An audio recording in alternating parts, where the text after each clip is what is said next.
There's nothing quite like the silence that follows losing everyone you love. For Sigrid, that silence filled the empty fields where her father had collapsed just weeks before harvest, leaving her alone with land too vast for one woman, and winter fast approaching. In 9th century Norway, a woman without family meant a woman without hope.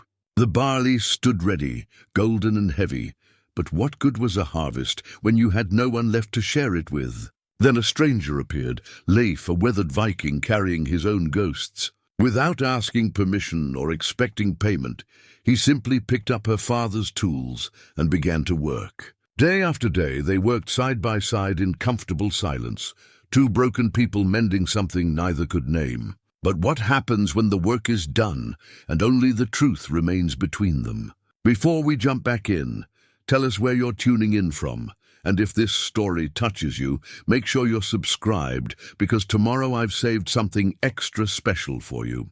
The morning mist clung to the fjord like a shroud, and Sigrid could taste the salt on her lips as she stood at the edge of her father's fields. The barley swayed in gentle waves, each stalk heavy with grain that should have brought joy, but instead felt like a burden too great for her shoulders. 3 generations of her bloodline had worked this soil, and now she was the last. Her mother's wooden cross hung around her neck, worn smooth by decades of worried fingers. Astrid had carved it herself during the long winter when Sigrid's older brother was born, the brother who would later die with an axe in his chest over a boundary dispute that seemed foolish now. The cross had been passed to Sigrid on her mother's deathbed, along with whispered words about faith being strongest when tested by the harshest storms. The wind shifted, carrying the scent of wood smoke from the village below. Sigrid could see the peaked roofs of her neighbors' longhouses, their walls dark with age and weather. These were good people mostly, but survival made everyone practical. A woman alone was a liability, and liability meant risk in a land where winter could kill the unprepared. She thought of Magnus, her husband, lost to the sea 3 summers past. He had been a fisherman like his father before him, with hands that could read the water and eyes that could spot a storm 2 days away. But even the most skilled sailor could be caught by unexpected swells, and the sea kept what it claimed. His boat had washed ashore empty, save for a torn piece of his cloak caught on the mast.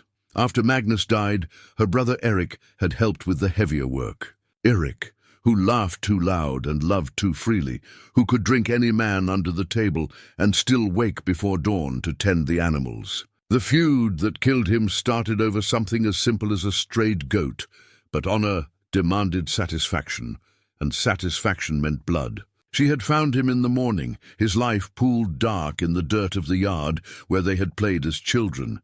Then there had been only her father, Gunnar, and the weight of keeping their legacy alive. Gunnar had been a giant of a man in his youth, strong enough to pull a plough himself when their ox went lame, wise enough to read the weather in the color of the clouds. But age had bent his back and weakened his heart, and 3 weeks ago, while cutting the first test stalks to check their readiness, he had simply collapsed. One moment he was standing, examining the grain between weathered fingers, and the next he was gone, his work unfinished. Now Sigrid faced the impossible task alone. The barley needed cutting, bundling, and storing before the first hard frost, which could come any day. The work required strong backs and many hands, but who would help a woman with no family to offer service in return? In their community, everything was exchange, labor for labor, protection for loyalty, survival for belonging. She heard footsteps on the path behind her and turned to see Bjorn approaching, his face set in the carefully neutral expression he wore when delivering unwelcome news. Bjorn owned the farm adjacent to theirs, a successful man with 3 strong sons and political connections in the village. He had been circling her family's property like a hawk since her father's death, and Sigrid knew what he wanted. "Good morning, Sigrid," he said, removing his woolen cap in a gesture of respect that felt more like mockery. "I trust you slept well." Well enough. She kept her voice steady, though her heart hammered against her ribs. "What brings you to my fields so early?" "Your fields." He spoke the words slowly, as if tasting them. That's what I've come to discuss. The village council met last night. Of course they had. Men making decisions about her future while she slept, ignorant of their plans. And what did the council decide? There's concern about the harvest. Winter comes whether the grain is gathered or not, and spoiled crops help no one.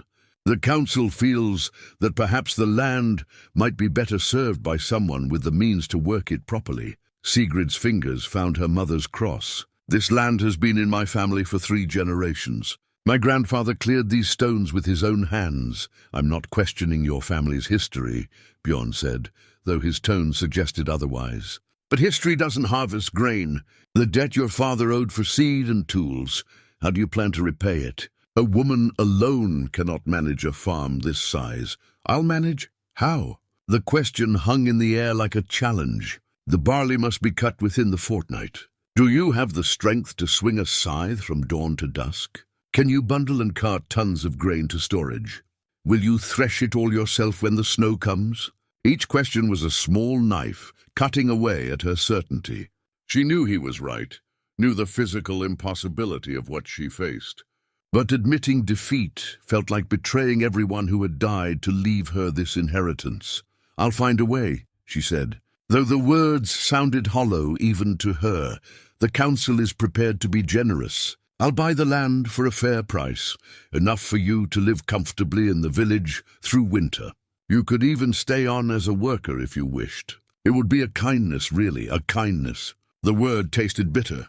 She had seen Bjorn's kindness before, how he treated the landless families who worked his fields like servants, how he collected debts with interest that grew like weeds. His generosity always came with chains attached.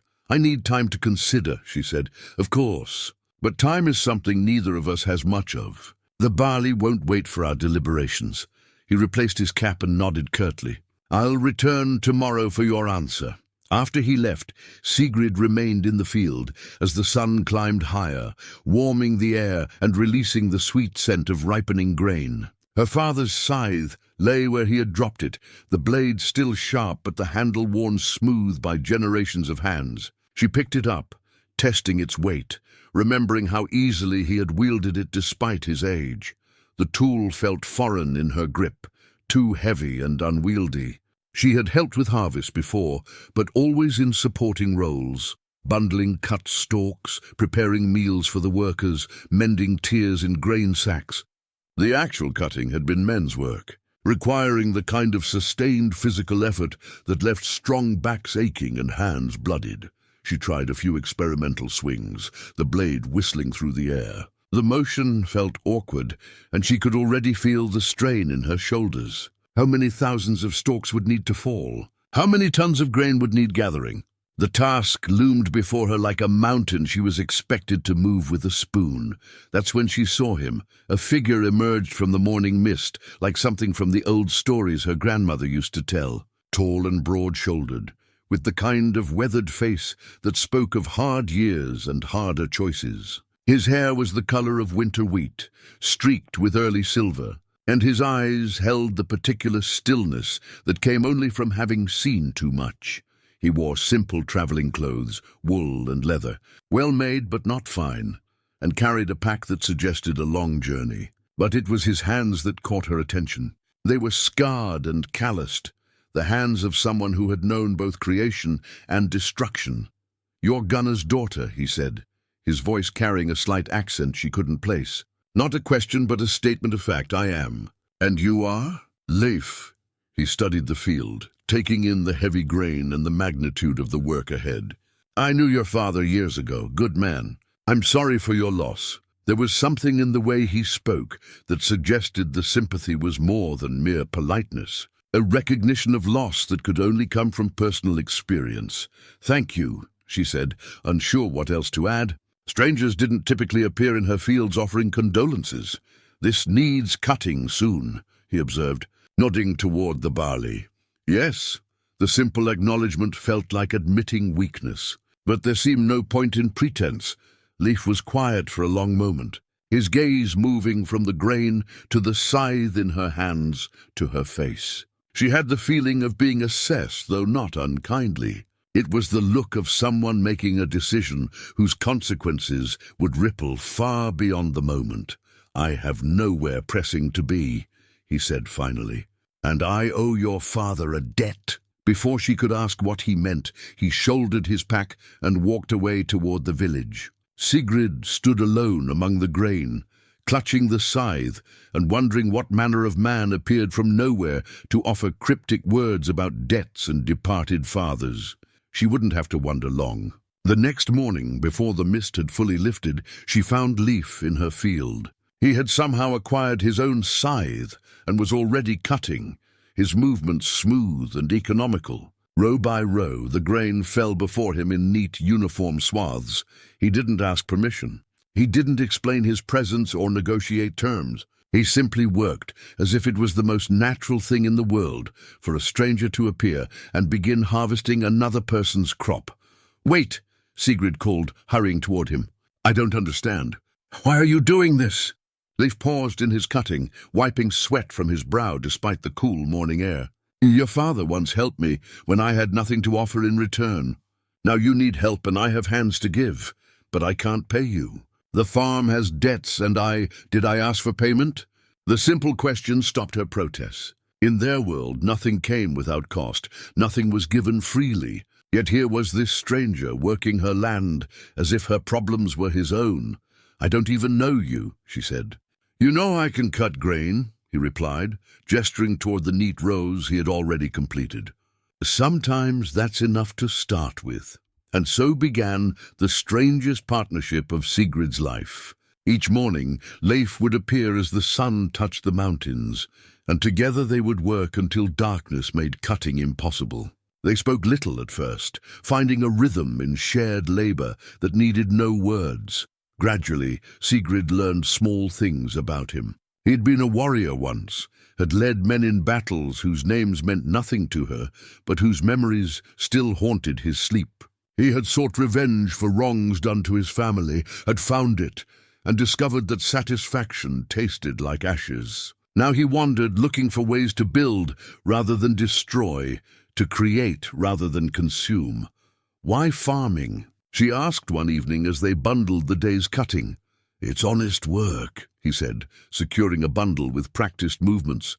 "The grain doesn't care about your past. It only asks for attention and effort. Give it those things, and it feeds people. Simple." Sigrid understood the appeal of simplicity. Her own life had become complicated by loss and responsibility, by the weight of carrying on alone. There was something peaceful about the repetitive nature of harvest work. Cut, bundle, stack, repeat. Each completed row was a small victory, each filled cart a step closer to survival. As the days passed, she found herself watching Leif work, noting the care he took with each motion. He treated her father's tools with respect, sharpened blades that had grown dull, repaired handles that had loosened. It was more than efficiency. It was reverence for the work itself and the man who had done it before. But questions remained. Who was this stranger who appeared from nowhere? What debt could he possibly owe her dead father?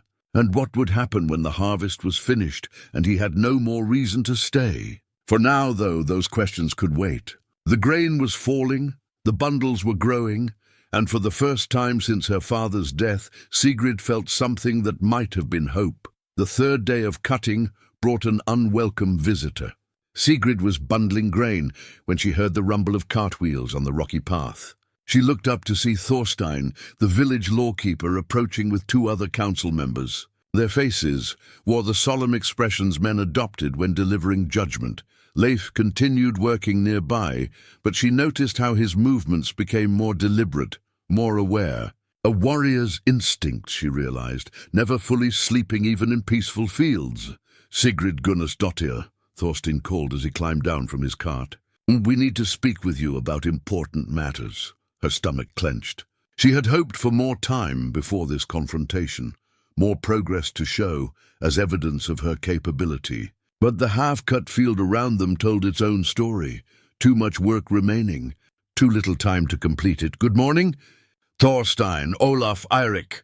She nodded to each man in turn, maintaining the courtesy that might be her only shield. "We come bearing troubling news," Thorstein began, producing a piece of parchment from his leather satchel.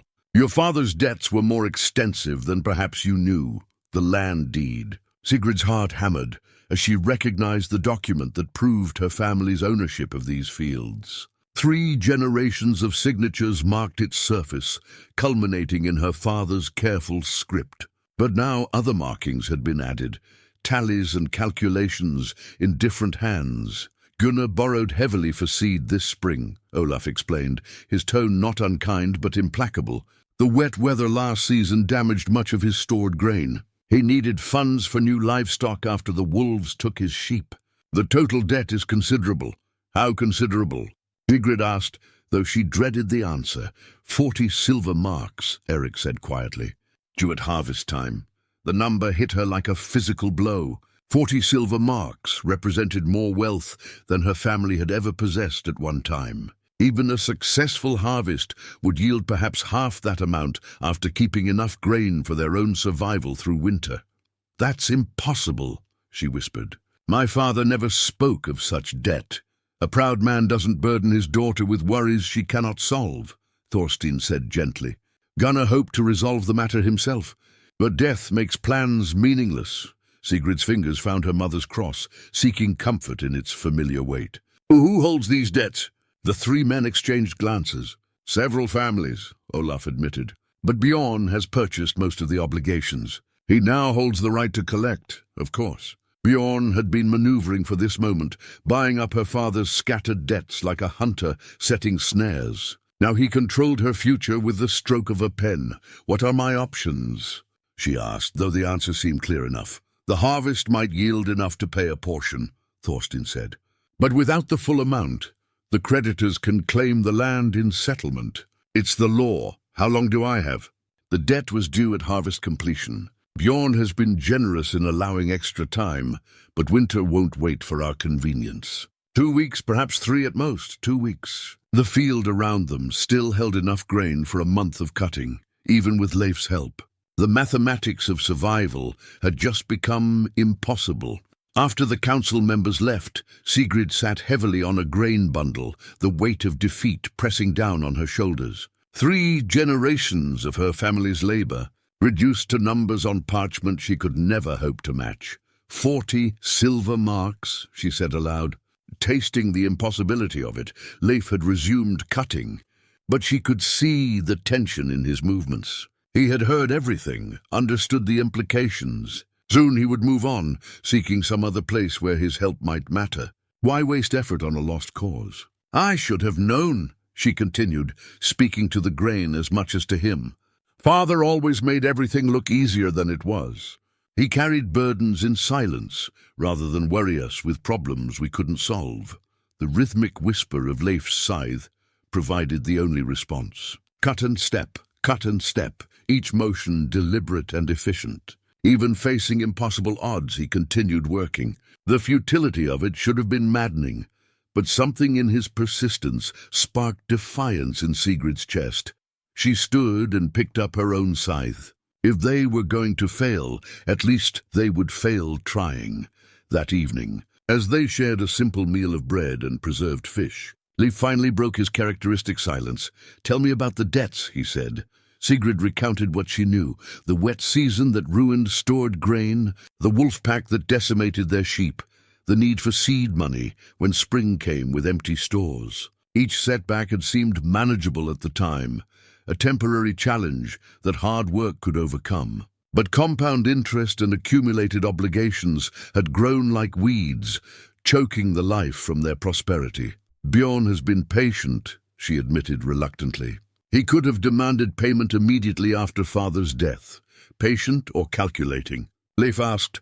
The question made her consider Bjorn's actions in a new light. His patience might not have been kindness, but strategy, allowing the debt to grow more overwhelming while positioning himself as her only salvation. By the time he revealed the full scope of her obligations, selling to him would seem like mercy rather than defeat.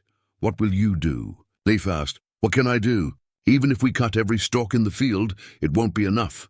The grain might fetch 20 silver marks if I'm fortunate, but that leaves half the debt unpaid." And I need some of the harvest to survive winter. There might be another way. Sigrid looked up sharply. What do you mean? But Leif had retreated into his habitual silence, gazing toward the mountains where early stars were beginning to shine. Whatever thoughts occupied his mind, he kept them private. The next morning brought Bjorn as promised. He arrived with his 3 sons, their presence an unsubtle reminder of the family strength Sigrid lacked. They dismounted near the farmhouse and waited while Bjorn approached the field where she was already cutting. Good morning, Sigrid. I trust you've had time to consider our discussion. I have. And your decision? She gestured toward the partially harvested field. I'm still working my land. Bjorn's expression tightened slightly. Working it, yes. But can you save it? The council tells me you understand the situation now. 40 silver marks is not a sum easily dismissed. The harvest isn't finished. Even if it were, even if every stalk yielded perfectly, you couldn't raise the full amount. We both know this. Sigrid forced her voice to remain steady. Perhaps, but this land has supported my family for 3 generations. I won't abandon it without exhausting every possibility. And what possibilities are those? Bjorn's gaze shifted to Leif, who continued cutting with apparent indifference to their conversation. You think this stranger will solve your problems? A drifter with no stake in our community. I think my father's harvest deserves to be completed with honor, she replied. Honor doesn't pay debts, Bjorn said sharply, and sentiment doesn't survive winter. You're being foolish, girl. I'm offering you a way to salvage something from this disaster. At the cost of everything my family built, what they built is already lost. I'm simply offering to buy the wreckage. The casual cruelty of his words, reducing 3 generations of love and labor to wreckage, sparked anger in Sigrid's chest. But before she could respond, Leif spoke from where he worked. Interesting mathematics, he said mildly, not looking up from his cutting. 40 marks for land that will yield far more than that over the years. Generous indeed, Bjorn's face darkened. The debt is legal and binding, stranger. Witnessed and recorded. Your opinion on its fairness is neither sought nor relevant. Of course not. Leif straightened, meeting Bjorn's glare with calm eyes. I was simply observing that 40 marks for prime farmland represents an excellent investment. Almost suspiciously excellent. What are you implying? Nothing at all. Merely noting that patience in collecting debts can be very profitable when it drives the price of land below its true value. The accusation hung in the air like smoke from a green fire, acrid and impossible to ignore. Bjorn's sons shifted uncomfortably behind him, hands moving instinctively toward knife handles. You choose your words carefully, stranger, Bjorn said, his voice low and dangerous. But choose your battles more carefully still. This matter is between families of the village. Outsiders would do well to remember their place. My place, Leif said quietly, is wherever honest work needs doing. The tension stretched taut between them, 2 men measuring each other across a gulf of unspoken threats. Finally, Bjorn stepped back, his political instincts overriding his anger. You have 1 week. Sigrid, he said without taking his eyes from Leif. After that, I cannot hold the other creditors at bay any longer. 1 week to produce 40 silver marks or accept my offer for the land. After Bjorn and his sons departed, Sigrid and Leif worked in heavy silence. The confrontation had changed something, made their situation feel more desperate, but also more defined. The battle lines were drawn now, the stakes clear. Thank you, she said finally, for speaking up. Bullies rely on silence, Leif replied. Sometimes speaking truth is the only weapon available. Even when truth might make dangerous enemies? Leif's smile held no humor. I've had dangerous enemies before. They didn't end well. As the sun set on another day of cutting, Sigrid found herself wondering about the quiet stranger who had inserted himself into her fight. What kind of man faced down local power brokers to defend a widow's land? What debts of honor or conscience drove him to risk conflict for someone he barely knew? But most urgently, what had he meant when he suggested there might be another way? In 6 days, Bjorn would return for his answer. 6 days to find a miracle, or watch everything her family had built disappear into the maw of accumulated debt. The barley whispered secrets in the evening wind. But none of them offered solutions to impossible problems. The weight of 1 week pressed down on Sigrid like storm clouds gathering over the fjord. She woke before dawn, her mind already racing through impossible calculations. How much grain they could cut, what price it might fetch, how far short they would still fall. The mathematics of desperation offered no comfort. But when she stepped outside, she found Leif already in the field, working by moonlight. His battle-worn axe lay beside his scythe, and she realized he had transformed the weapon into a farming tool.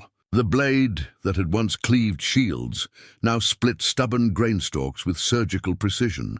"You've been here all night," she observed, approaching with a steaming bowl of porridge. "Sleep is a luxury for those without deadlines," he replied, accepting the food gratefully. "Besides, the moon gives enough light for cutting. We can gain precious hours this way." She studied his face in the pale light, noting the deep lines around his eyes that spoke of countless nights without rest. This man understood the weight of impossible tasks, the burden of promises that demanded more than any single person could give. "The axe," she said, nodding toward the weapon. "You've changed it." Leif glanced at the tool that had once been his constant companion in battle. "Metal serves the purpose you give it. For years it knew only destruction. Perhaps it's time it learned creation." There was something profound in the simple statement, a philosophy born from hard experience. Sigrid wondered what other transformations this quiet stranger had undergone, what other weapons he had beaten into farming implements. They worked through the early morning hours, establishing a rhythm that maximized their efficiency. Leif would cut, while Sigrid followed behind, bundling the fallen grain into tight sheaves. When her arms grew tired from the repetitive motion, they would switch roles. Neither complained about the aching muscles or bleeding hands that came with unaccustomed labor. As the sun climbed higher, bringing the familiar sounds of village life awakening, Sigrid found herself studying her unlikely partner. His movements held the fluid economy of someone trained in combat.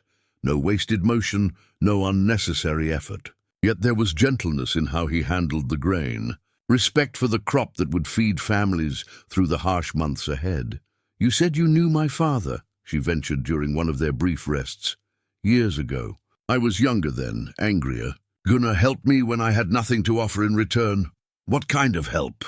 Leif was quiet for a long moment, his gaze distant. "The kind that saves a man's soul when he's lost his way completely."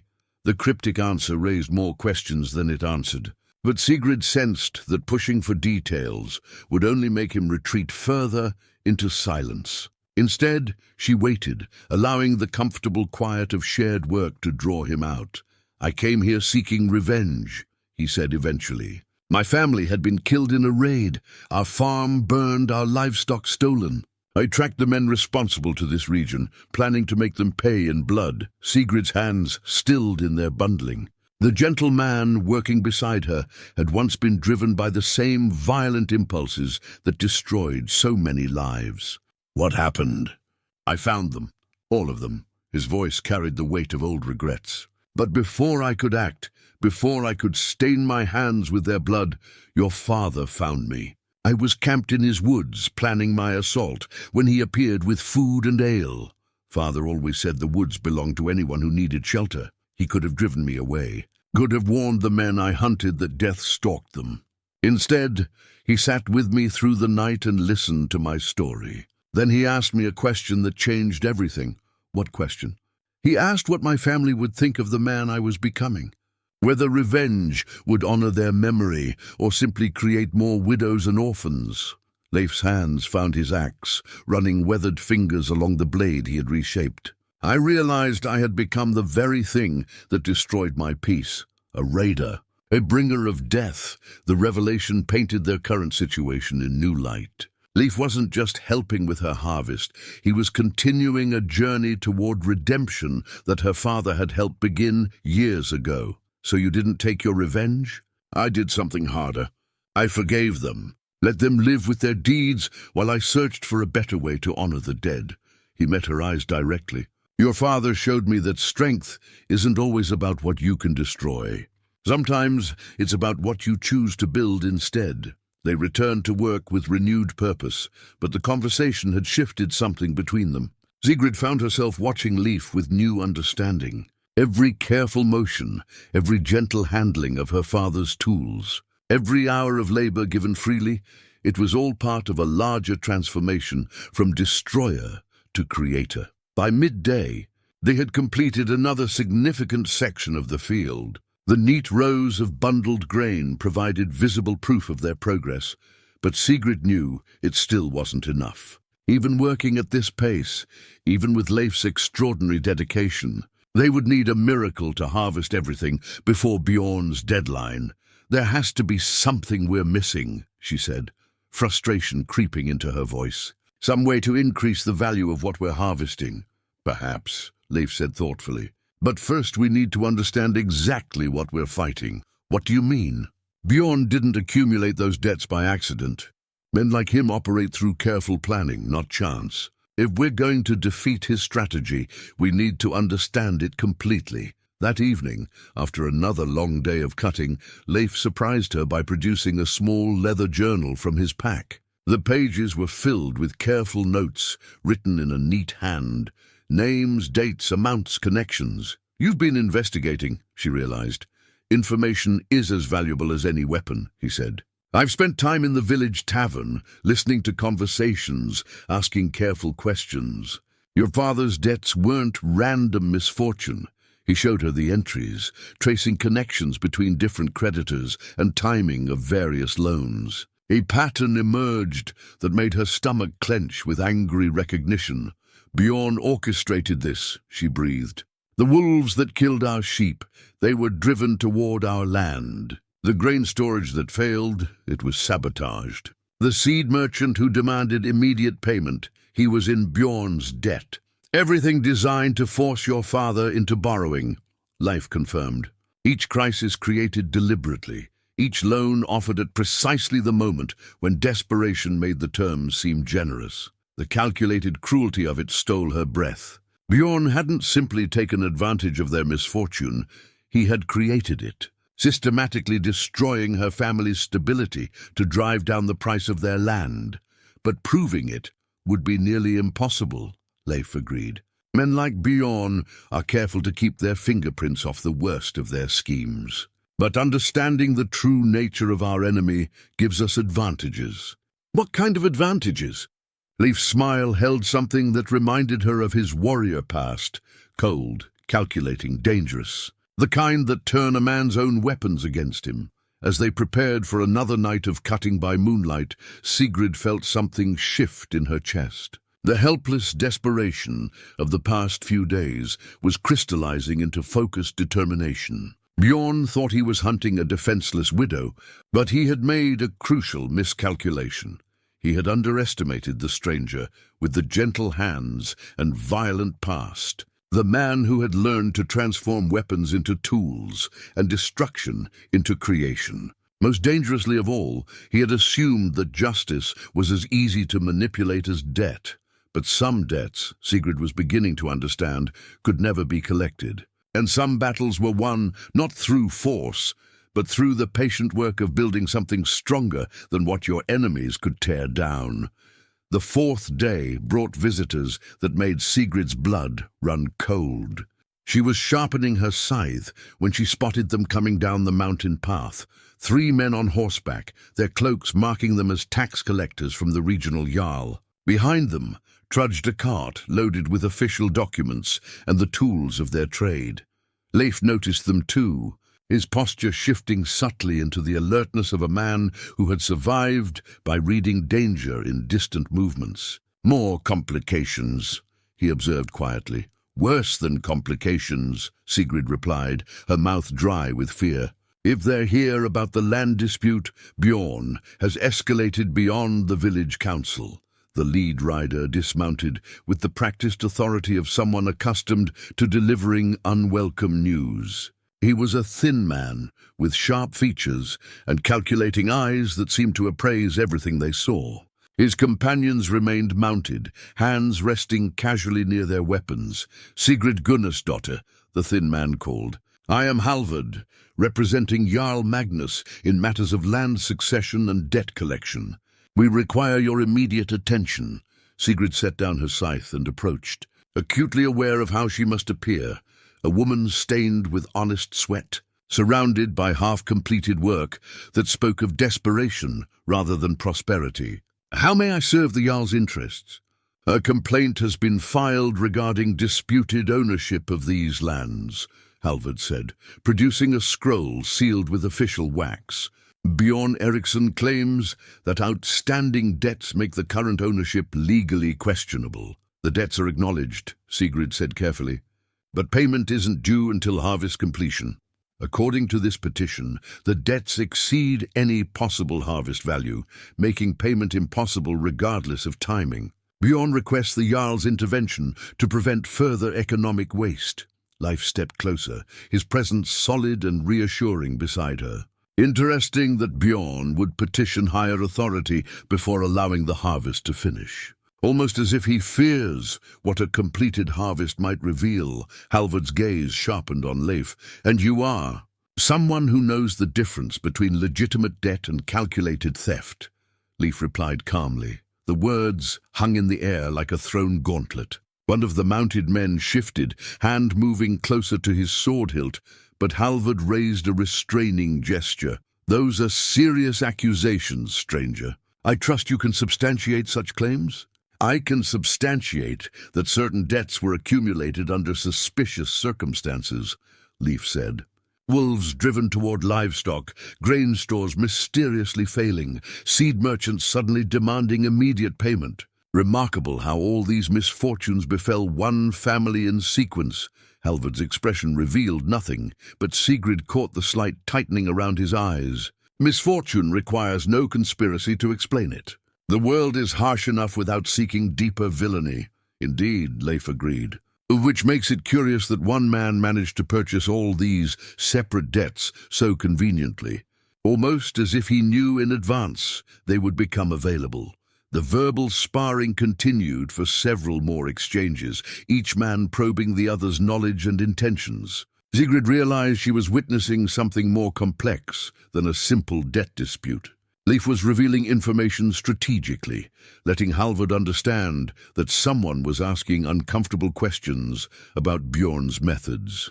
Finally, Halvard stepped back and resealed his scroll. "The Jarl will investigate these matters thoroughly. Until resolution is reached, no changes in land ownership will be recognized. You have 3 days to present evidence supporting your position.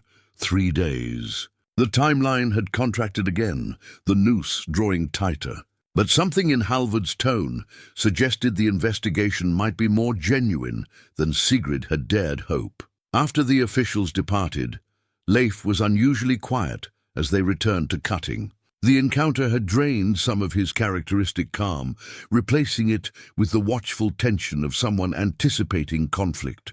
"You took a risk," Sigrid said, accusing Bjorn of manipulation to the Jarl's representatives. "Sometimes risks are necessary to create opportunity," he replied. "Halvard is corrupt, but he's not stupid. If evidence of Bjorn's schemes exists, he'll want to distance himself from potential scandal.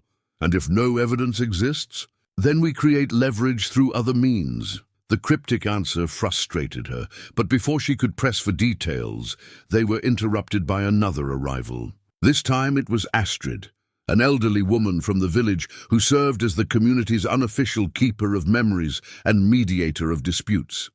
"Child," Astrid called, approaching with the careful steps of someone whose bones remembered winters. "I bring news that may interest you." Sigrid set down her scythe gratefully. Astrid had been her mother's closest friend, and her visits always carried the comfort of family connection. "What news, grandmother?" "I've been listening to conversations in the market," Astrid said, settling herself on a convenient grain bundle. "Bjorn has been busy spreading word about your situation, painting himself as the generous neighbor willing to rescue you from impossible circumstances." "That sounds like Bjorn," Sigrid said bitterly. "But some folk have longer memories than he realizes." Astrid continued, her eyes twinkling with mischief. "They remember when your grandfather helped Bjorn's father through a harsh winter. They remember when your father shared seed grain during the famine. They remember debts of kindness that were never formally recorded. Hope stirred in Sigrid's chest. Are they willing to help? Not openly. They fear Bjorn's influence too much for that. But they might be willing to purchase grain at premium prices if the harvest were completed and offered for sale. Premium prices. Your family has a reputation for quality that spans generations. The grain from these fields commands respect in markets far beyond our village. People will pay extra for grain they know will feed their families well. For the first time in days, Sigrid felt a spark of genuine hope. Premium prices might bridge the gap between what their harvest could yield and what the debts demanded. There's more, Astrid continued. I spoke with Tormund the merchant. He's planning a trading expedition to the southern settlements next month. He would pay good silver for quality grain, but only if he could be certain of consistent supply. Consistent supply. A partnership arrangement. He would advance payment now against future harvests, guaranteeing purchase of your grain for the next 3 seasons at fixed prices. The offer was almost too good to believe. Advance payment could resolve the immediate debt crisis, while guaranteed future sales would provide the security needed to rebuild their prosperity. What does he want in return? Leif asked quietly. Astrid's expression grew serious. Exclusive rights to your grain harvest for 3 years.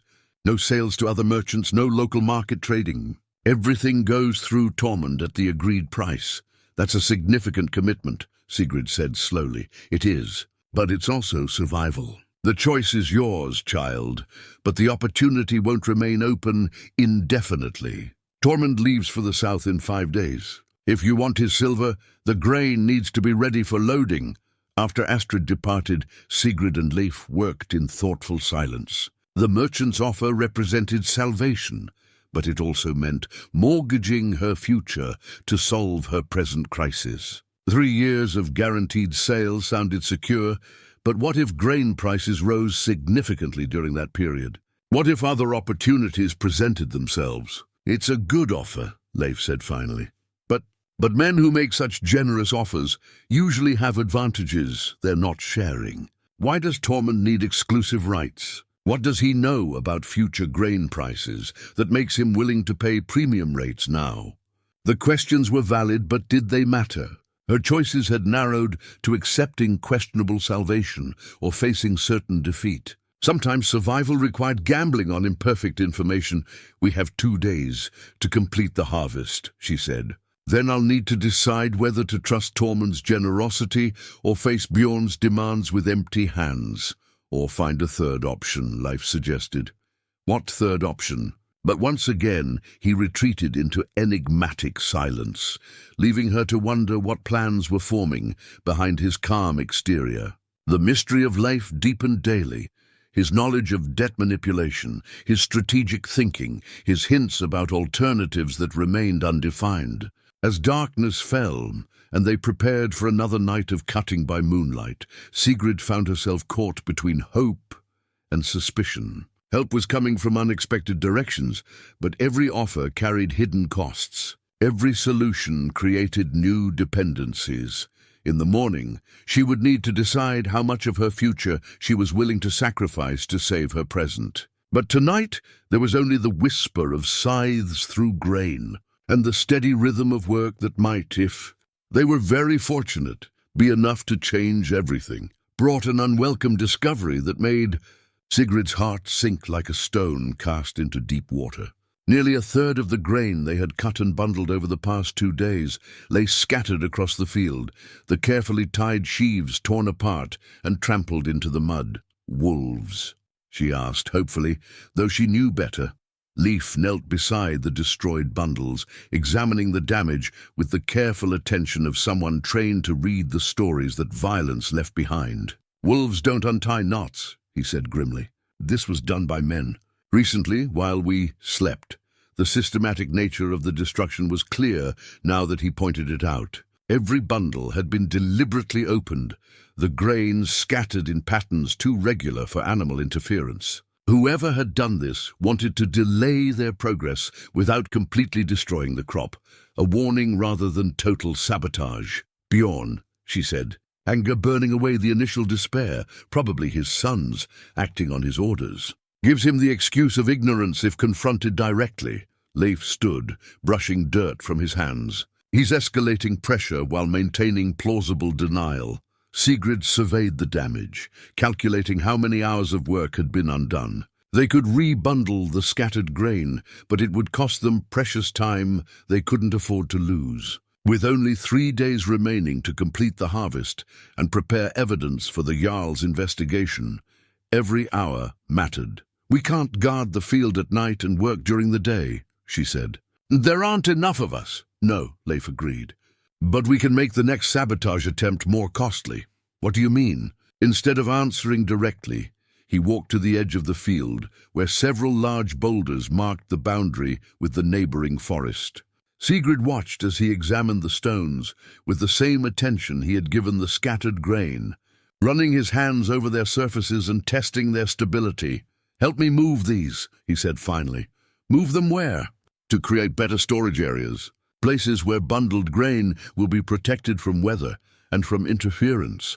They spent the morning repositioning stones to create natural shelters against the forest edge, spaces where bundled grain could be stacked and protected. The work was backbreaking, requiring them to drag stones that weighed more than they could safely lift. But gradually, a series of small storage alcoves took shape.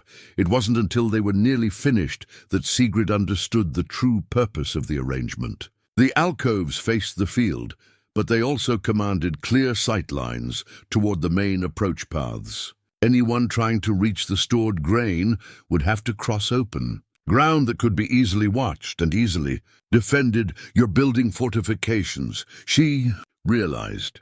"I'm building practical storage that happens to offer strategic advantages," Leif corrected. "If someone chooses to test those advantages, that's their decision." The distinction felt important to him, and Sigrid began to understand why. This was how he had learned to live with his violent past, by ensuring that any violence that occurred was chosen by his enemies rather than initiated by himself. He would prepare defenses, but he wouldn't strike first. They worked through the day with grim efficiency, rebundling scattered grain and moving it to the protected storage areas. The task felt endless: cut, bundle, carry, stack, repeat. But slowly, the field began to show real progress again. More importantly, their work now had a protected destination that couldn't be easily sabotaged. As evening approached, Leif made an unexpected announcement. "I need to be away tonight. There are preparations that require my attention." "What kind of preparations?" "The kind that work best when conducted without witnesses," he said cryptically. "Can you manage here alone until morning?" The question stirred anxiety in her chest. "If they come back, they won't. Not tonight. Tonight they'll be dealing with other concerns." Before she could ask what he meant, he shouldered his pack and disappeared into the forest with the silent efficiency of a man who had learned to move unseen. Sigrid found herself alone with the half-completed harvest, and a growing sense that forces beyond her understanding were stirring in the darkness. She tried to sleep, but found rest impossible. Every sound, wind through the grain, settling timber in the farmhouse, distant calls of night birds, seemed to carry threat. Finally, she gave up and positioned herself where she could watch the field while remaining hidden in shadow. Hours passed without incident. Then, near midnight, she heard voices approaching from the village direction. 3 figures emerged from the darkness, moving with the casual confidence of men who believed themselves unobserved. Even in the dim starlight, she recognized the distinctive shapes of Bjorn's sons. They approached the storage alcoves where the grain bundles were stacked, clearly intending to repeat their previous night's work. But as they reached the first stone shelter, something unexpected happened. A low whistle echoed from the forest, followed immediately by the sound of falling rocks. The 3 men spun toward the noise, hands moving to weapons. But before they could investigate further, another sound came from the opposite direction, the rhythmic thudding of an axe biting wood. "What in Odin's name?" one of them began. The whistle came again, closer this time, followed by more falling stones. Then silence that stretched like a held breath. The three men stood frozen, clearly torn between investigating the mysterious sounds and completing their sabotage mission. The decision was made for them when a fourth sound joined the symphony, the unmistakable wolf howl that sent chills down every spine. But this howl came from directly behind them, impossibly close, and it was answered by others from multiple directions. Bjorn's sons broke and ran, abandoning their sabotage plans in favor of reaching the safety of the village before whatever lurked in the darkness decided to pursue them. Their retreat was neither dignified nor quiet, marked by stumbling, cursing, and the crash of bodies through underbrush.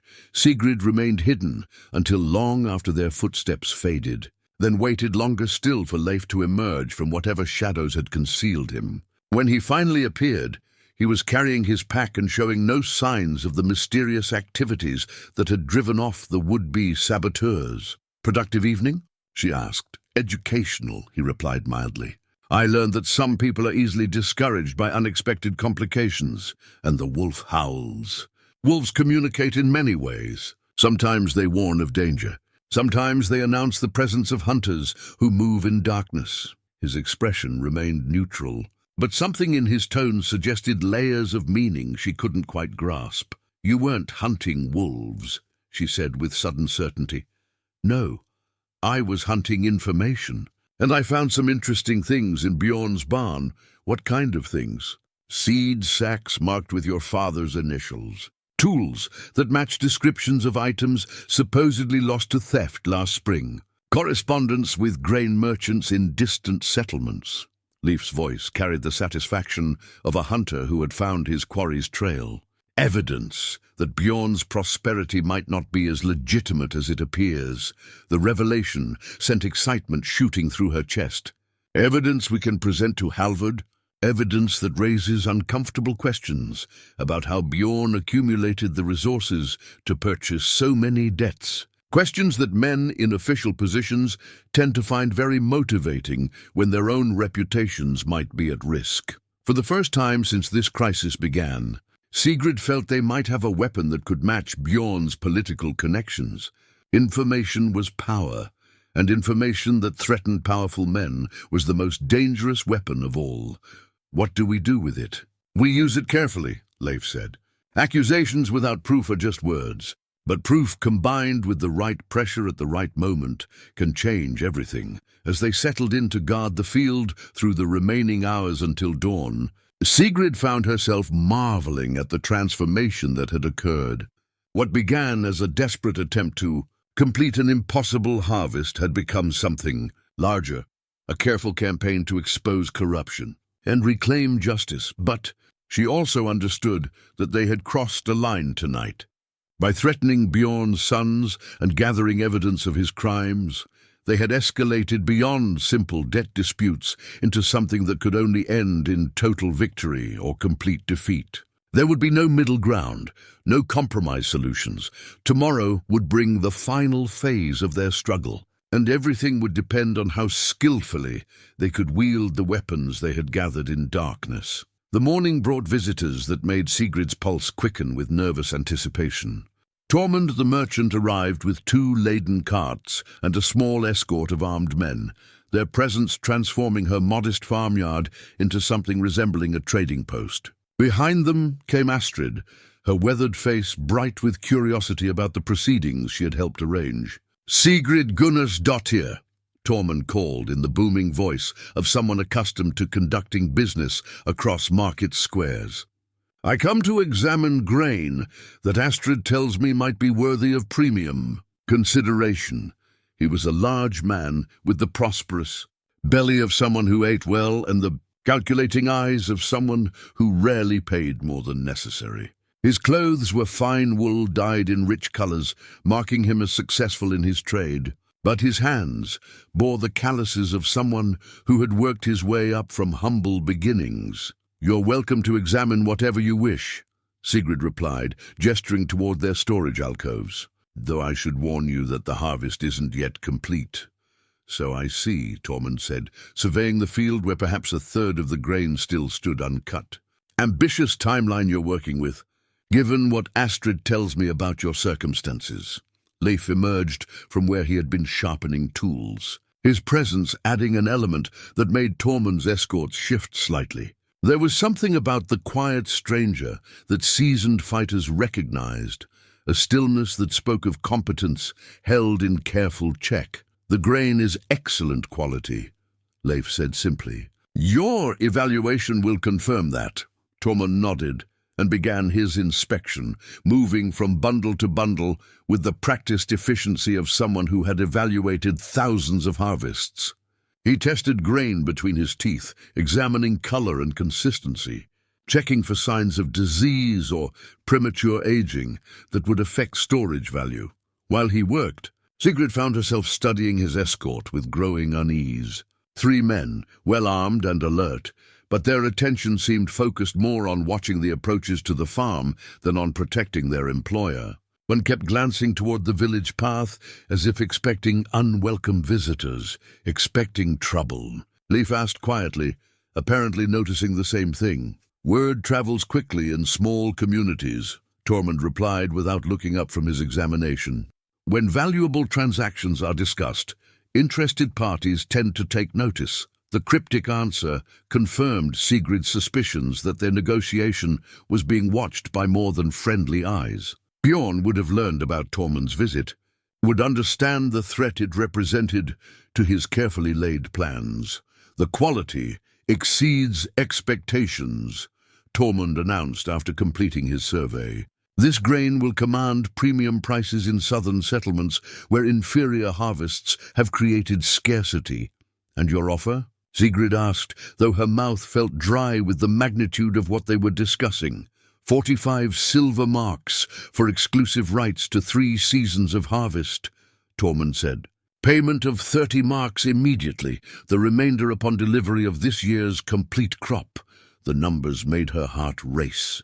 30 silver marks would cover most of her father's debts, leaving only 10 marks to find through other means. It was closer to salvation than she had dared hope. That's a generous offer, she said carefully. It's a fair offer for exceptional grain, Tormund corrected. But it requires completion of this harvest within 2 days. My caravan departs regardless of whether your grain is ready to load. 2 days. The timeline had compressed again, but this time the pressure came from opportunity rather than threat. If they could complete the cutting and bundling within 48 hours, they could secure the silver needed to satisfy most creditors. We'll need to consider, Sigrid began. No time for lengthy consideration, Tormund interrupted. I have other suppliers who would welcome this arrangement. Accept now, or I negotiate elsewhere.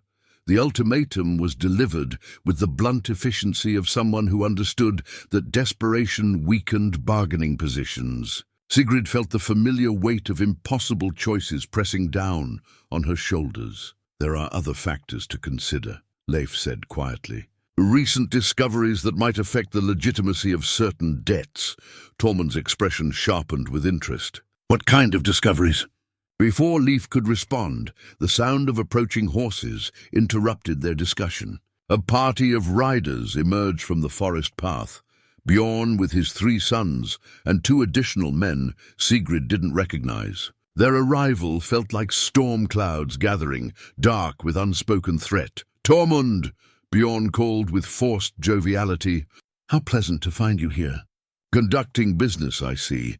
Evaluating opportunities, Tormund replied neutrally. As any merchant must, of course. Though I wonder if you're aware of certain complications regarding this property. Legal complications that might affect any agreements made hastily. The warning was delivered with a smile, but its meaning was unmistakable. Bjorn was prepared to use his political connections to interfere with any transaction that threatened his interests. What sort of complications? Tormund asked, though his tone suggested he already suspected the answer. Debt obligations that exceed the property's value. Outstanding claims that make ownership questionable. The sort of entanglements that wise merchants prefer to avoid. Sigrid watched the 2 men circle each other with words, each probing for advantage while maintaining surface courtesy. But she also noticed something else. Leif had disappeared from the group. slipping away with the silent efficiency that seemed to be his trademark. "Perhaps we should discuss these complications privately," Bjorn suggested to Tormund, "away from interested parties who might prefer to avoid uncomfortable truths." "I prefer to conduct business in the open," Tormund replied. "Uncomfortable truths have a way of surfacing eventually, regardless." "Indeed they do," came a new voice from behind Bjorn's group. Everyone turned to see Halvard approaching with his official escort, his timing so perfect that Sigrid suspected coordination. But coordinate with whom? The Jarl's representative wore the neutral expression of someone prepared to adjudicate disputes. But his presence added another layer of complexity to an already tangled situation.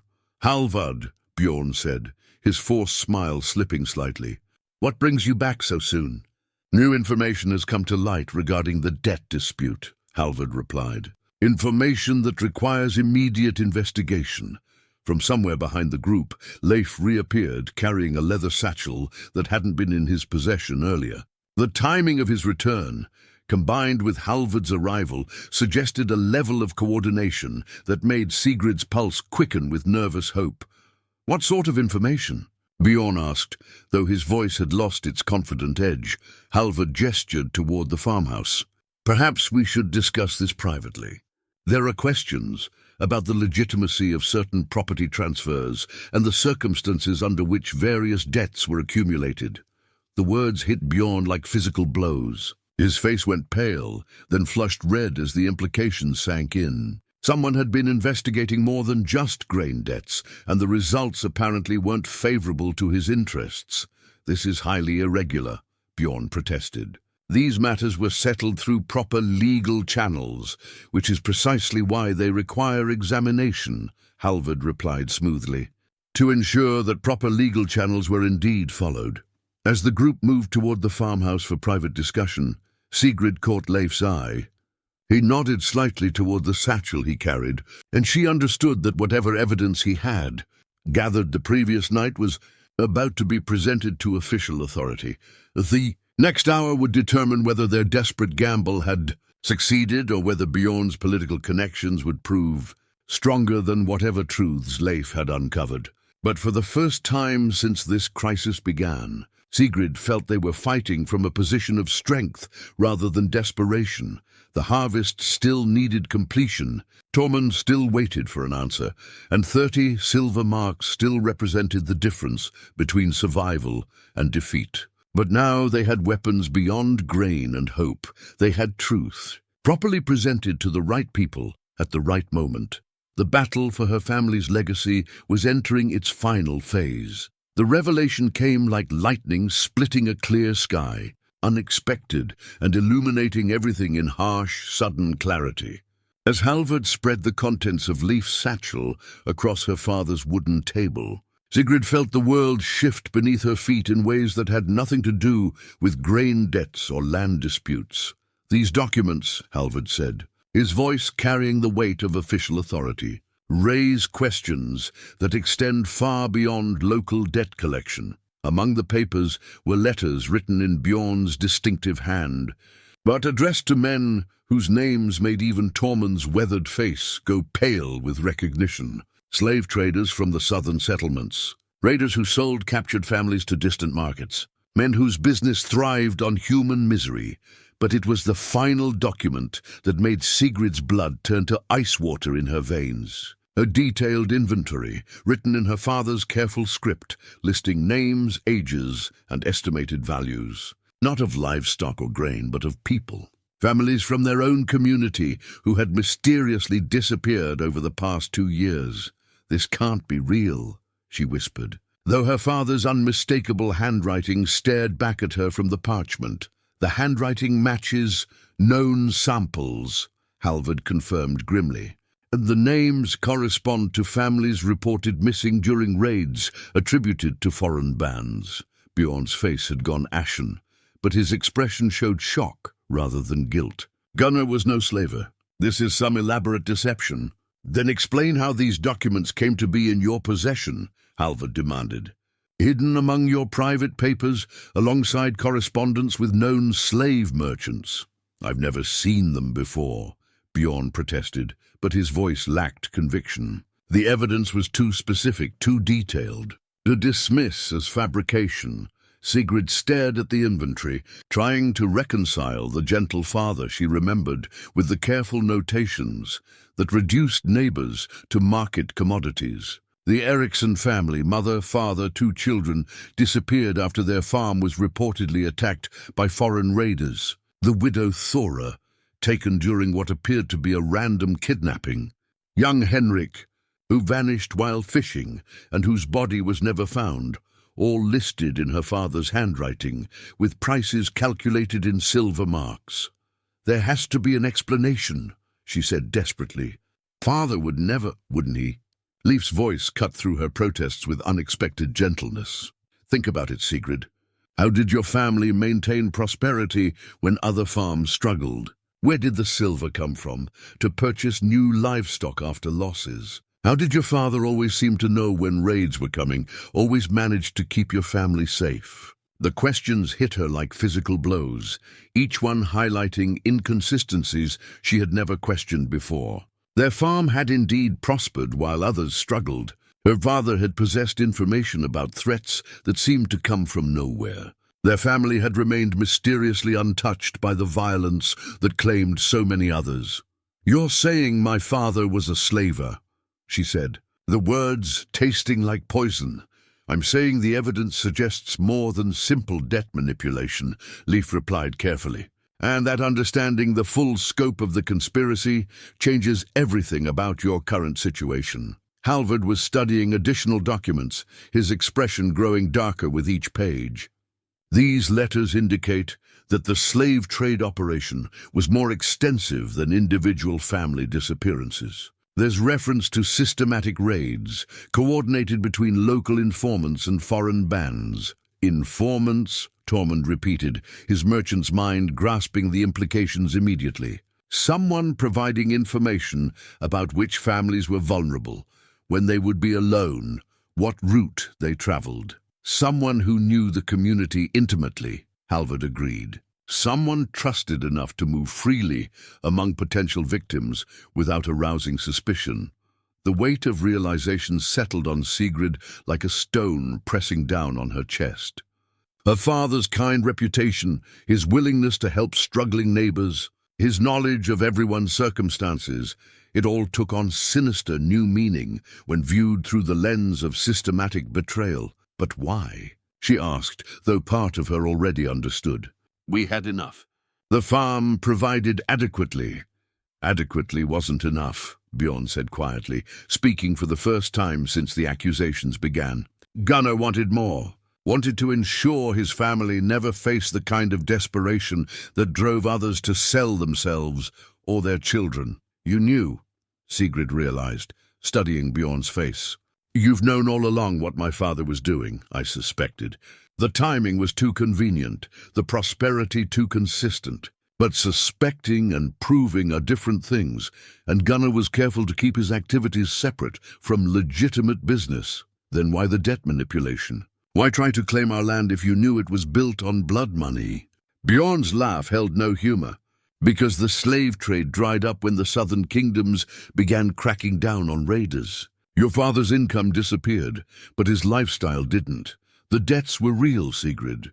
Accumulated as he tried to maintain prosperity without his secret source of silver. The final piece of the puzzle clicked into place with devastating clarity. Her father hadn't been the victim of systematic sabotage. He had been a criminal whose source of illegal income had been eliminated. The debts were legitimate obligations he couldn't meet once his slave trading partnership ended. So everything," she said slowly, "the farm, our reputation, our prosperity, it was all built on selling our neighbors into slavery." "Not everything," Leif said firmly. "The land is real. The grain you've harvested is honest work. Your own character isn't defined by your father's choices, but his reassurance felt hollow against the magnitude of what had been revealed. How many families had disappeared because of her father's information? How many children had been torn from their parents and sold to distant masters? How much suffering had funded the comfortable life she remembered? What happens now? she asked Halvard. "The slave trade documents require full investigation," he replied. "The property may be subject to seizure as proceeds of criminal activity. Any legitimate debts will still need settlement, but the circumstances under which they were accumulated must be examined. And in the meantime, you continue with the harvest," Tormund interjected unexpectedly. "Criminal activity by a deceased father doesn't invalidate the daughter's right to honest work." All eyes turned to the merchant, whose practical perspective cut through the moral complexity with characteristic directness. "The grain exists," he continued.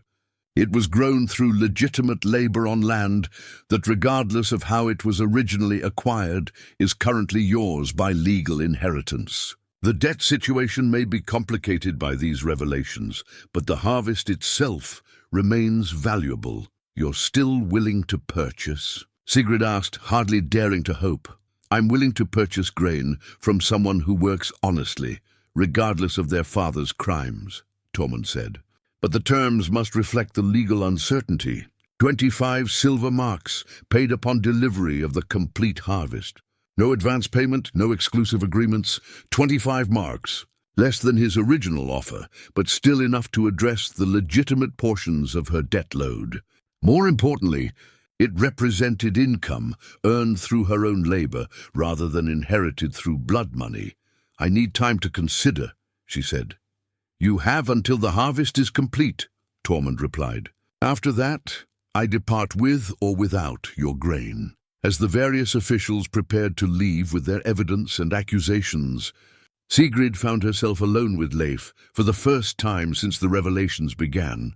The comfortable partnership they had built over the past week felt different now, shadowed by the knowledge of what her inheritance really represented. "Did you know?" she asked. "When you first came here, did you know about my father's crimes?" Leif was quiet for a long moment, his gaze focused on the distant mountains rather than her face. "I suspected something," he admitted finally. "The timing of my arrival wasn't entirely coincidental." "What do you mean?" "I came here following rumors about slave trade operations in this region. Your father's name had been mentioned in connection with disappeared families. I intended to investigate, possibly seek justice for those who had been taken." The admission hit her like a physical blow. "So this has all been deception? Your help, your kindness, it was all part of investigating my father?" "It began that way," he said honestly, "but it became something else. You're not responsible for your father's crimes, Sigrid. You deserve the chance to build something honest from the wreckage of his choices. How can I keep land that was purchased with slave money? How can I profit from grain grown in soil watered with innocent blood? By using whatever you inherit to honor the victims rather than perpetuate the crime," Leif replied. "By proving that children don't have to follow their parents' paths."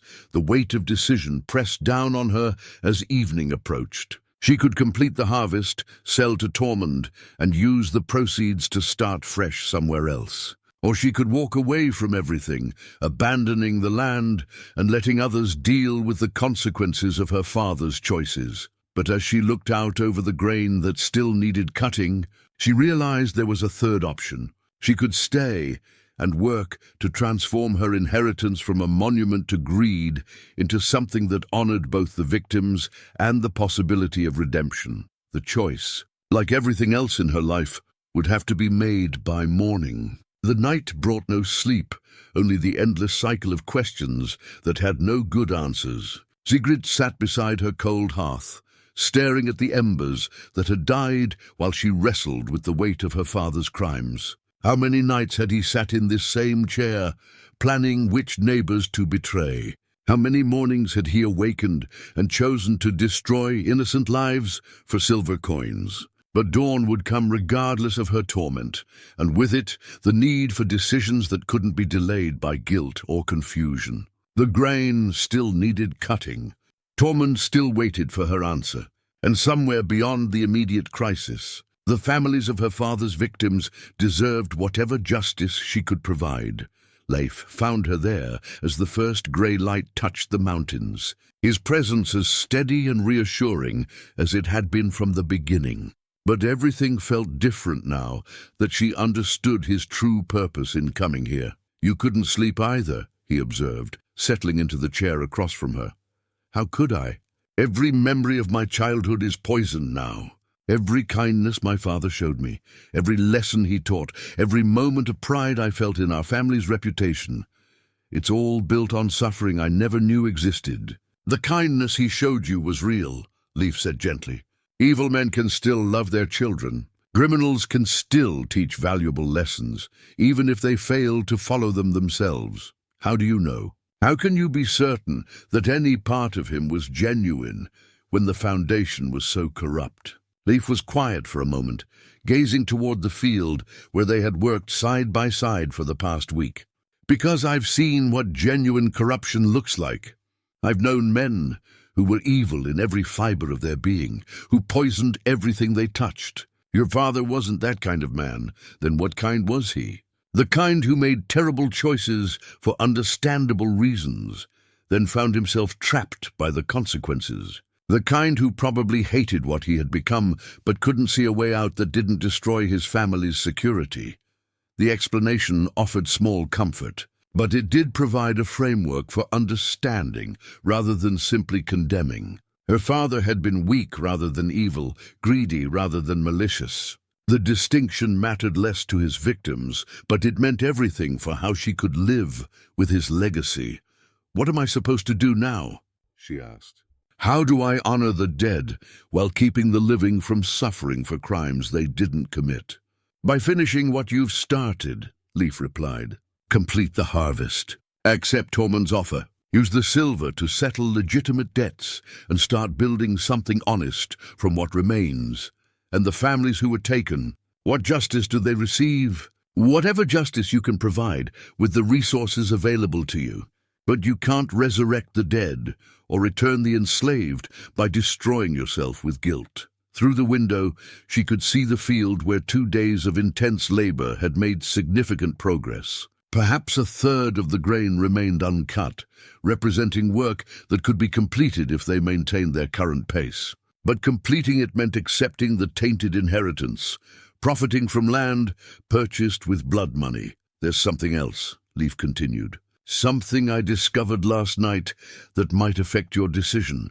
He produced a small leather pouch from his pack, opening it to reveal a collection of silver coins that gleamed in the morning light. More silver than Sigrid had ever seen in one place, easily 30 or 40 marks worth.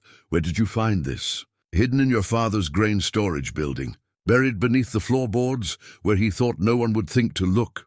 Leif's expression was grim. "It appears your father kept a reserve of his blood money separate from daily expenses." The discovery added another layer of complexity to an already impossible situation. The hidden silver represented additional funds that could settle her debts completely, but it was also the most direct evidence of her father's criminal profits.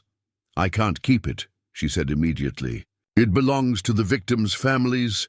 "Most of the victims' families are gone," Leif pointed out. "Sold into slavery along with the primary victims. The few relatives who remain locally have already moved away or died from other causes. Then it belongs to someone else. The church, perhaps, or charitable causes that help people in similar situations, perhaps. But consider this. You could use some of it to complete your immediate obligations, then dedicate the remainder to helping future victims. Set aside funds to purchase enslaved people and set them free. Provide resources for families fleeing slave raiders.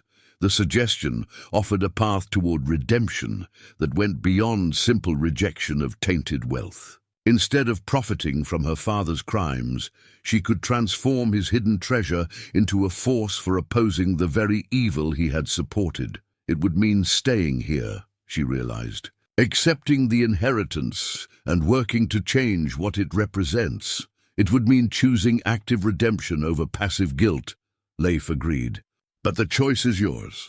No one else can decide how you should live with this knowledge. As they prepared for what might be their final day of cutting, Sigrid found herself studying the man who had appeared from nowhere to help save her harvest. His motivations were clearer now. He had come seeking evidence of crimes, not offering charity to a struggling widow. But his actions over the past week suggested that somewhere in the process, his purpose had evolved. "Why are you really helping me?" she asked as they walked toward the field. "You have the evidence you came for. You could leave now and let others deal with the consequences. Because you're not your father," he said simply. "And because redemption is only possible when someone chooses to believe in it."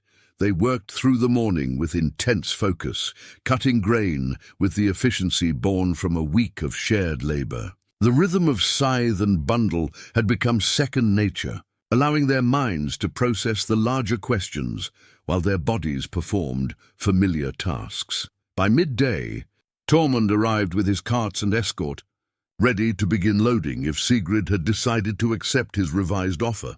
Behind him came Astrid, whose presence suggested that word of the previous day's revelations had spread through the village. "Child," Astrid said, approaching with the careful steps of someone bearing difficult news. "I've heard troubling stories about your father, about crimes that cast shadow on everything we thought we knew." "The stories are true," Sigrid replied, seeing no point in denial. "Father was involved in slave trading.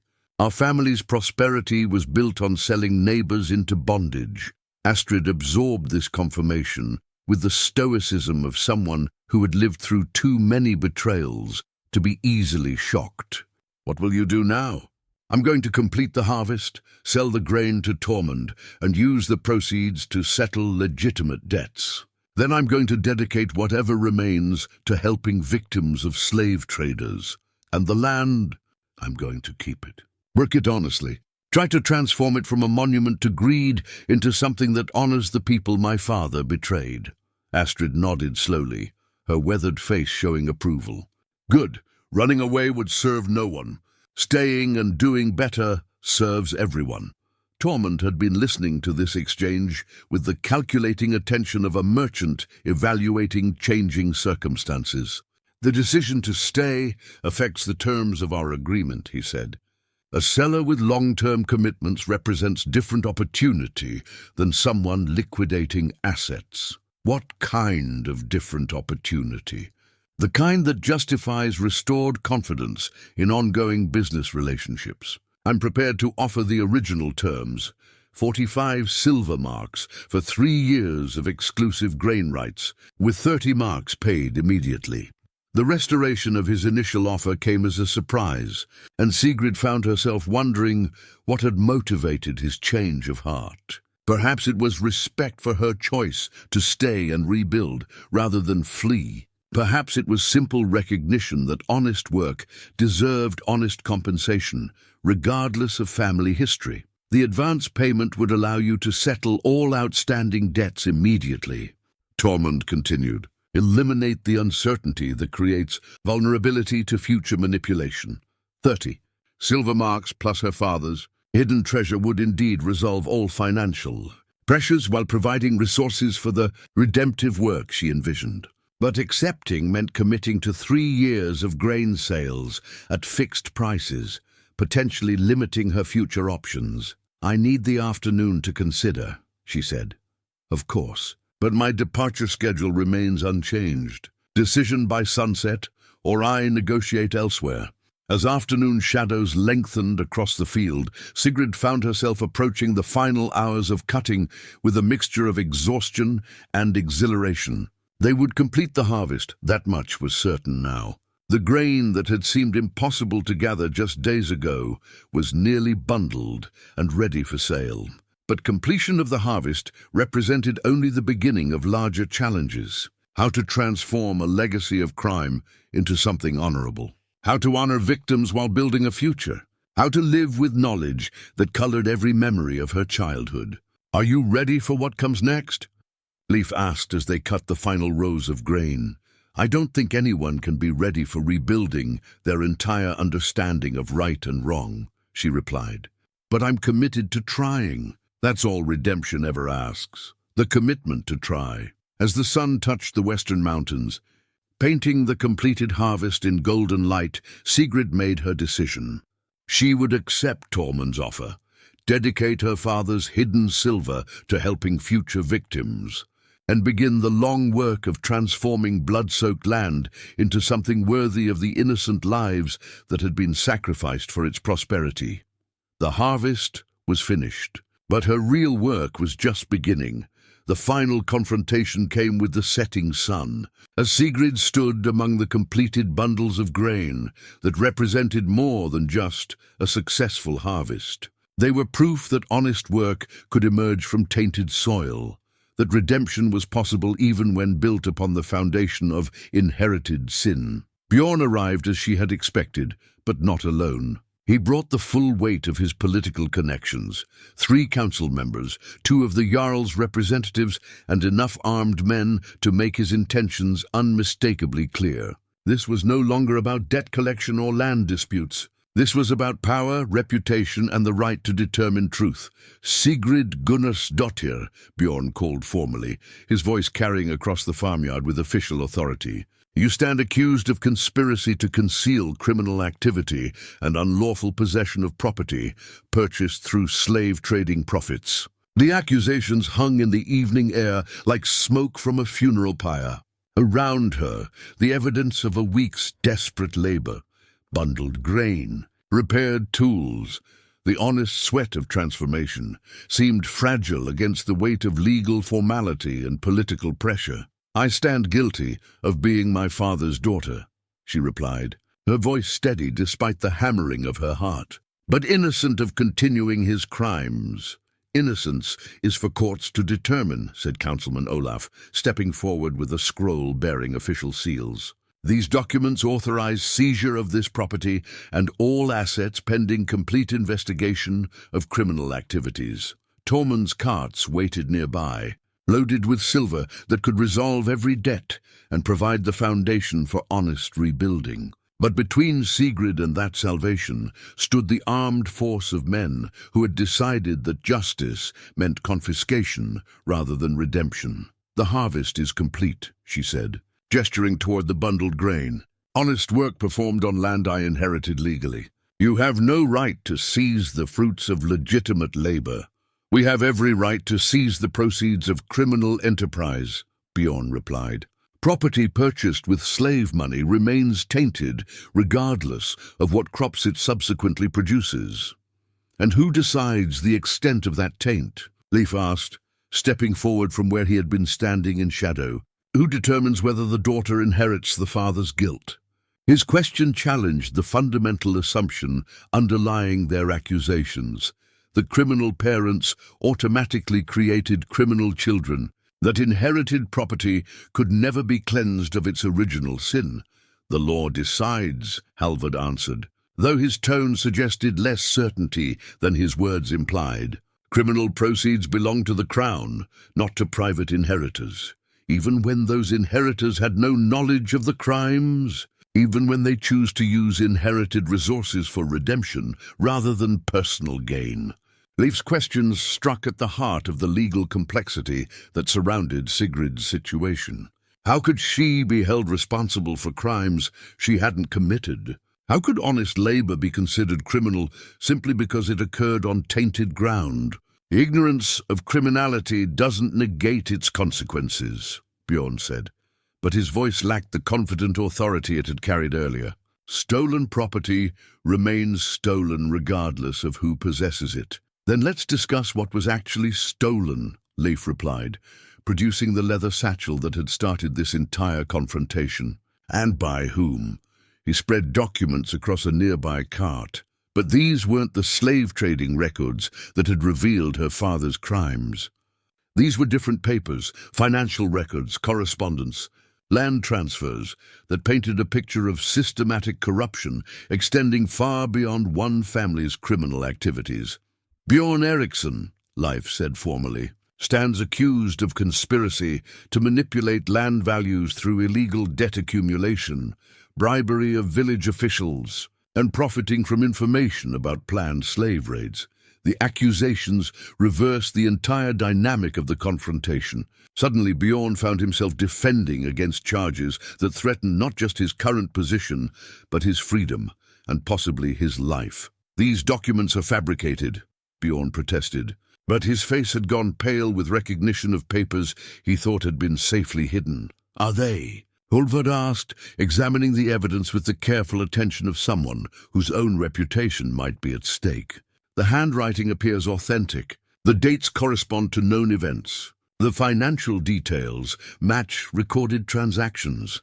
Among the papers was correspondence that revealed the full scope of the conspiracy. How Bjorn had received advance warning of slave raids, allowing him to protect his own property while ensuring that targeted families remained vulnerable.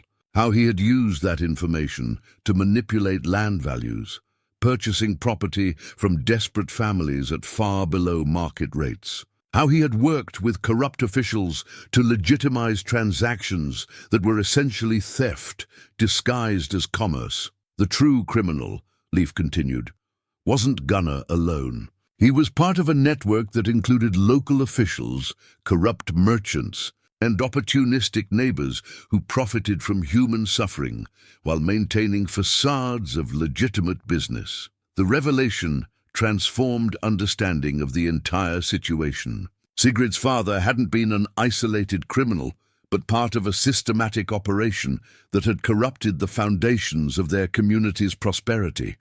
"What do you want?" Bjorn asked, his political authority crumbling as the evidence mounted against him. "Justice," Sigrid said simply, "for all the victims, for all the families destroyed by greed disguised as legitimate commerce." The sun touched the horizon as the confrontation reached its climax, painting the sky the color of old blood, while two visions of justice faced each other across the farmyard where honest work had grown from tainted soil. The silence that followed Sigrid's declaration stretched like a bowstring drawn to its breaking point. Around the farmyard, armed men shifted uncomfortably as they realized the legal ground beneath their feet had transformed from solid authority to treacherous uncertainty. Who was the real criminal? Who deserved justice? And who had the right to determine the difference? Helvard studied the evidence with the careful attention of someone whose own survival depended on choosing the correct side.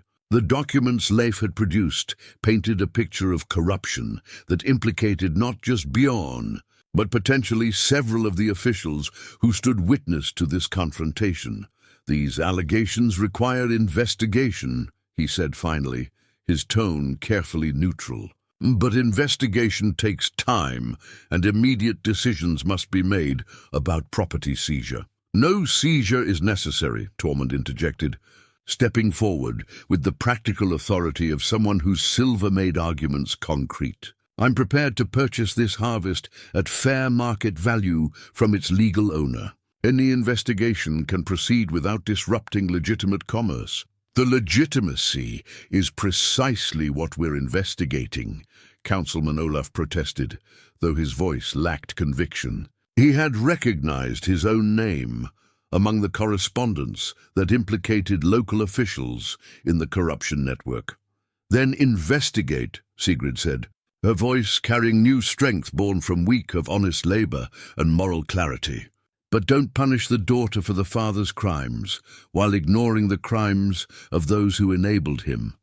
She gestured toward the bundled grain that surrounded them, proof of work done without corruption. Value created through honest effort rather than exploitation of human suffering. "This harvest was grown by my hands and his," she continued, indicating Leif, cut with tools that knew no violence, bundled through labor that harmed no one. "Whatever my father did, whatever blood money purchased this land, the grain itself is clean." "And what of the hidden silver?" Bjorn demanded, grasping at the one element that might still support his position. "Criminal proceeds discovered on the property prove ongoing criminality. Criminal proceeds that I've declared forfeit," Sigrid replied calmly. "Silver that will be dedicated to purchasing freedom for enslaved people and supporting families fleeing slave raiders." The announcement stunned even her supporters. 30 silver marks represented wealth beyond most people's dreams, security that could last a lifetime. To declare it forfeit voluntarily demonstrated moral conviction that transformed the entire dynamic of the confrontation. "You're giving it up?" Astrid asked, her voice filled with amazed respect. "I'm giving it purpose," Sigrid corrected.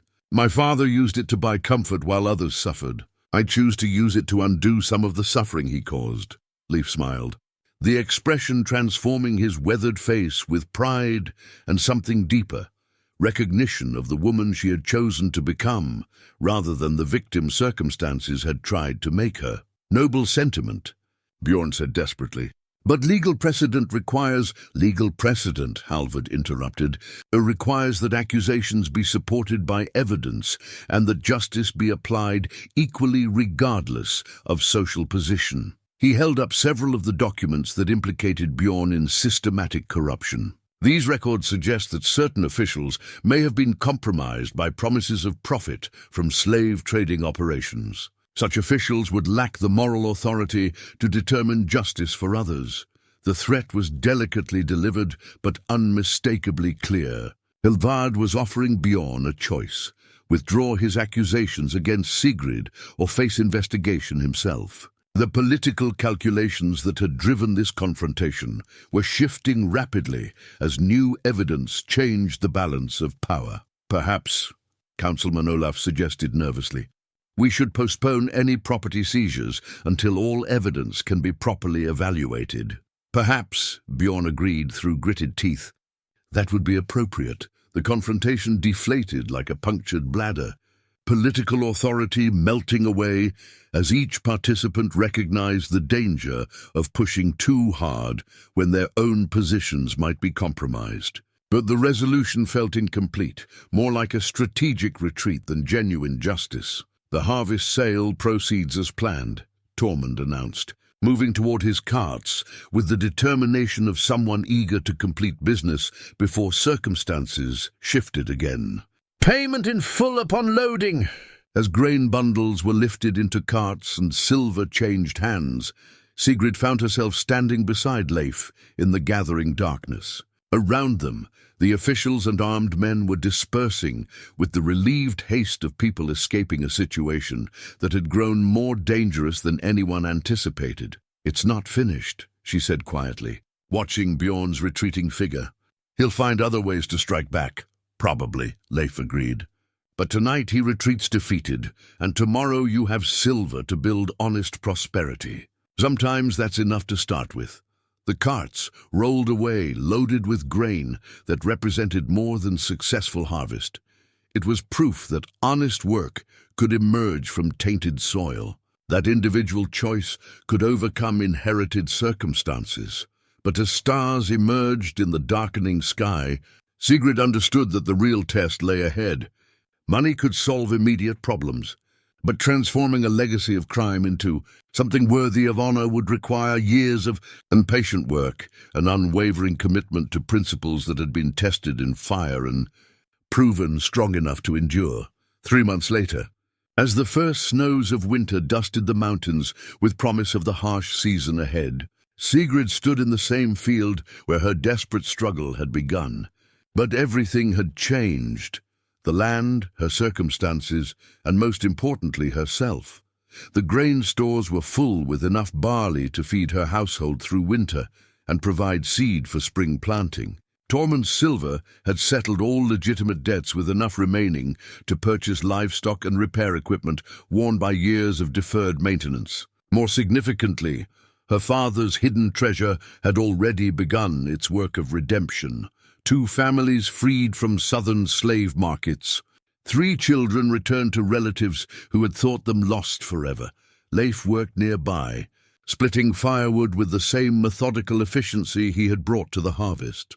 But he was no longer the mysterious stranger who had appeared from morning mist. He had stayed, becoming first a partner in honest labor, then something deeper that neither of them had expected when their relationship began, with shared scythes and silent understanding. "The young ones adapt quickly," he observed, nodding toward the children they had rescued. "Give them time and safety, and they remember how to smile."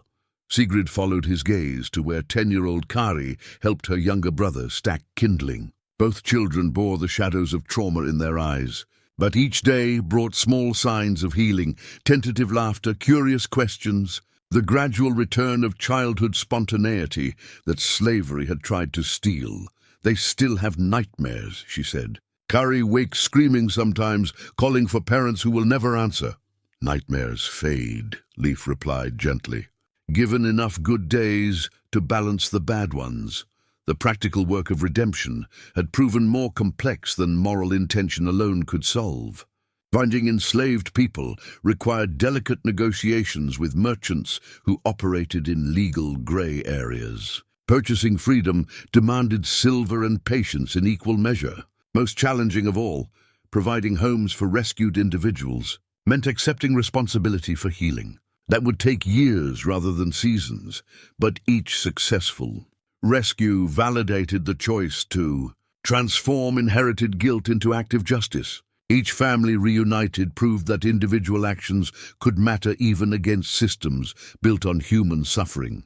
Astrid brought news from the village, Sigrid said, changing the subject to more immediate concerns.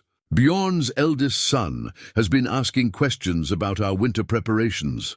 What kind of questions? The kind that suggest he's planning something for when travel becomes difficult and help is distant. She had learned to read the subtle signs of brewing conflict, to recognize when peaceful resolution was no longer possible.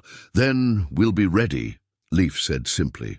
His tone carried the quiet confidence of someone who had spent years preparing for conflicts that might never come but could prove fatal if they did.